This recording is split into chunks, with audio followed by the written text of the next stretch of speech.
안녕하세요, 개미입니다.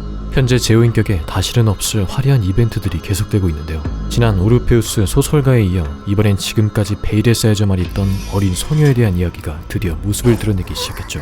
그동안 떡밥이 뿌려졌던 돌아올 수 없는 숲이라는 신맵도 함께 공개가 되면서 많은 유저들의 관심을 받고 있는 상황인데요. 하지만 예상과는 달리 소녀를 직접 플레이하는 것이 아니라 어린 소녀를 장원에서부터 탈출하게끔 힘을 합쳐 도와주는 식으로 이벤트가 진행됩니다. 물론 신규 생존자로도 출시될 예정이고요. 아무래도 새롭게 공개된 소녀의 엄마 일기장과 큰 관련이 있어 보이죠. 신맵에 소녀와 관련된 수많은 이스터에그들도 있을 것으로 보이는데 이번에 업데이트된 내용들과 이벤트에 참여하는 방법 등 다양한 소식들을 빠르게 정리하고 사라지겠습니다.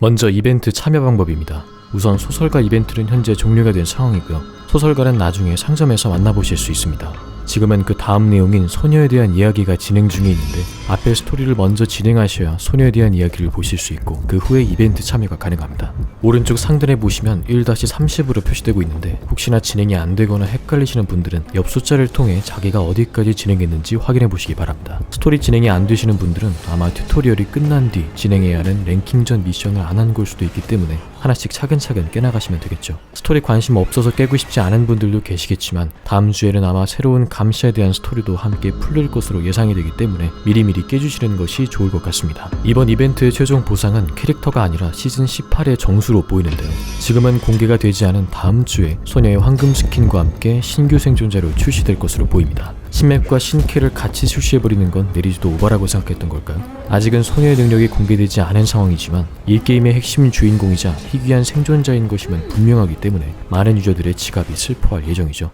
루키노와 장난감 상인의 스킨도 함께합니다. 자, 그러면 이벤트의 내용에 대해 알아보죠.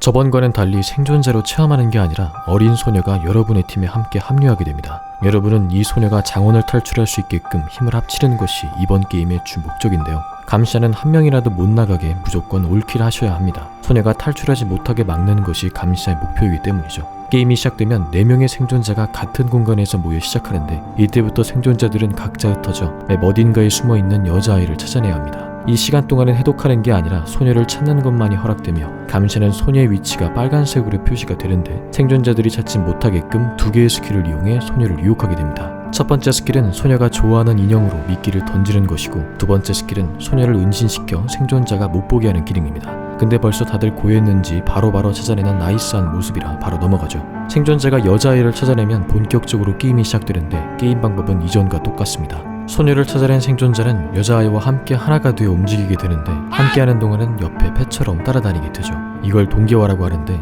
여자아이와 동기화된 생존자가 쓰러지면 동기화가 풀리고 소녀는 여러분을 버리고 잽싸게 튈 겁니다. 나머지 생존자는 똑같이 해독기를 돌리시면 되는데 동기화했다가 풀리면 소녀가 알아서 다른 사람에게 자동으로 옮겨가니 굳이 신경 쓰지 마시고 각자 할 일 하시면 됩니다. 어찌됐건 탈출만 하면 여자아이도 함께 나가게 되기 때문이죠. 감시자는 소녀와 함께하는 생존자를 중점으로 사냥을 해야 하는데 해당 생존자는 소녀로부터 엄청난 버프를 받기 때문에 놓쳐버리면 멘탈이 나가버릴 수 있습니다. 그렇다고 상대하기가 쉬운 것만은 아닌데 나중에 공개될 소녀의 능력과 연관이 있는 것일까요? 대신 감시자는 투명한 스킬이 하나 주어지고 사용하면 속도는 느려지지만 리퍼처럼 흐물흐물한 투명이 됩니다. 이 상태에서는 심장이 뛰지 않아 추격에 효과적이죠. 물론 버그가 게임 내리지를 피해갈 수는 없어 보이고요. 이벤트성이 짙은 모드라 가벼운 마음으로 참가는 할 수 있어 보이지만 리퍼의 무한바상 같은 어이없는 상황들이 연출되고 있기 때문에 소설가 때 시작됐던 대환장 파티가 계속되고 있습니다. 생존자 인성질이 가능한 여러 군데가 많이 보이기 때문에 이벤트 한정 맵으로 제한이 될지 내리지가 갑자기 맛이 가버려서 냉도입을 해버릴지는 아무도 모르죠. 다만 감시를 해보시면 아시겠지만 맵이 너무 어둡고 복잡해 발자국이 안 보여서 어이없게 놓치는 상황이 많습니다. 단순 즐겜 모드로는 재밌어 보이는데 과연 제2의 황금 서클이 될지 살짝 걱정이 되긴 하네요.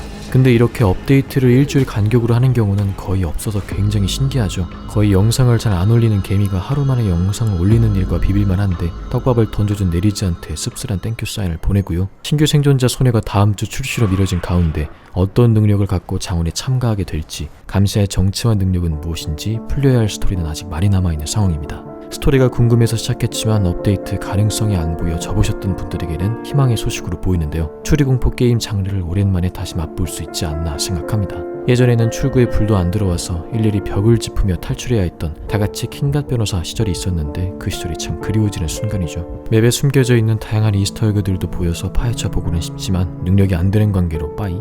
그래도 저는 메인 스토리가 진행되는 기간만큼은 빠른 소식으로 찾아뵐 예정입니다. 소녀와 오르페우스가 가족이었다던가 감시아가 오르페우스 본인이라거나 하는 이야기가 돌고 있는데 그건 감시아 스토리 때 제대로 공개가 되겠죠. 여러모로 기대가 되는 바입니다. 그럼 활기찬 제오인격 게임 되시길 바라며 다음에 또 뵙도록 하죠. 그럼 사라집니다.